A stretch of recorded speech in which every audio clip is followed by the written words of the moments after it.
இல்ல. எனக்கு உண்மையிலே விளங்கல. அதாவது இந்த நியூஸ் சேனல்லாம் இருக்காங்க. அவங்க வந்து டிஆர்பிக்காக எது வேணாலும் செய்வாங்க.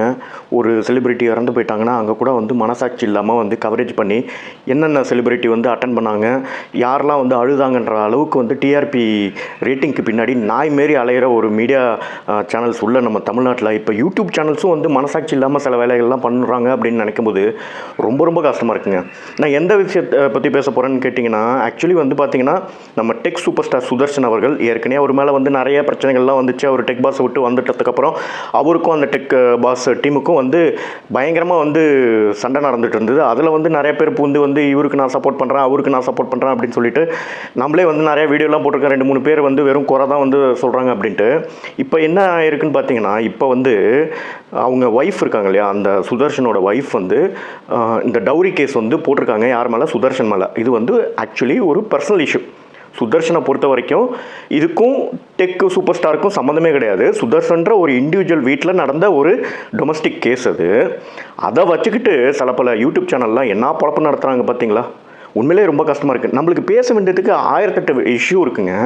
அஜித்குமார் இறந்து போயிட்டார் இந்த போலீஸ் கஸ்டடியில். அவருக்கு வந்து எப்படி நியாயம் கிடைக்கணுன்றதை பற்றி பேசலாம். இல்லை இந்த ரிதன்யான்ற ஒருத்தங்க வந்து டவுரி ஹராஸ்மெண்ட்டில் இறந்து போயிட்டாங்க, அதை பற்றி பேசலாம்.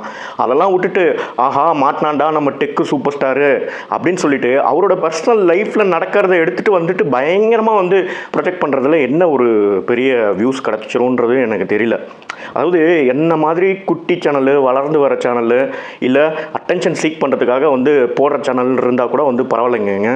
அதாவது மில்லியன் சப்ஸ்கிரைபர்ஸ்க்கு மேலே உள்ளவங்க வைப்பு செல்லக்குட்டி அப்படின்னு சொல்லிட்டு வந்து எல்லாருக்கும் நான் வந்து பாசிட்டிவிட்டி தான் தள்ளுவேன் அப்படின்னு சொல்கிறவங்களே வந்து ஒருத்தரோட பர்சனல் லைஃப்பில் நடக்கிற ஒரு விஷயத்தை எடுத்துகிட்டு வந்துட்டு வந்து வீடியோ போடுறாருன்னா, அப்போ வந்து இன்னொருத்தவங்க லைஃப்பில் நடந்ததுன்னா நம்மளுக்கு வந்து எவ்வளோ சுவாரஸ்யம் வருதுன்றதை பாருங்கள்.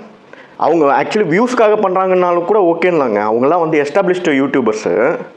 அவங்க வந்து இன்னொருத்தரோட பர்சனல் லைஃப் எடுத்து வச்சு என்னத்தை சாதிக்க போகிறாங்கன்றது தெரியலங்க. இது வந்து ஒருத்தரோட personal life. It is between Sudarshan and is wife.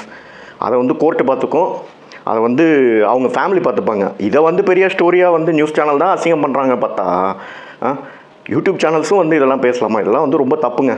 நம்மளுக்கு வந்து கவலைப்படுறதுக்கு 1008 விஷயம் இருக்குது. இன்னொருத்தர் வாழ்க்கையில் நடக்கிற விஷயத்துக்கு எதுக்கு நம்ம வந்து டைம் ஸ்பெண்ட் பண்ணி வியூஸுக்காக ஏதோ ஒரு வீடியோ போடணும்?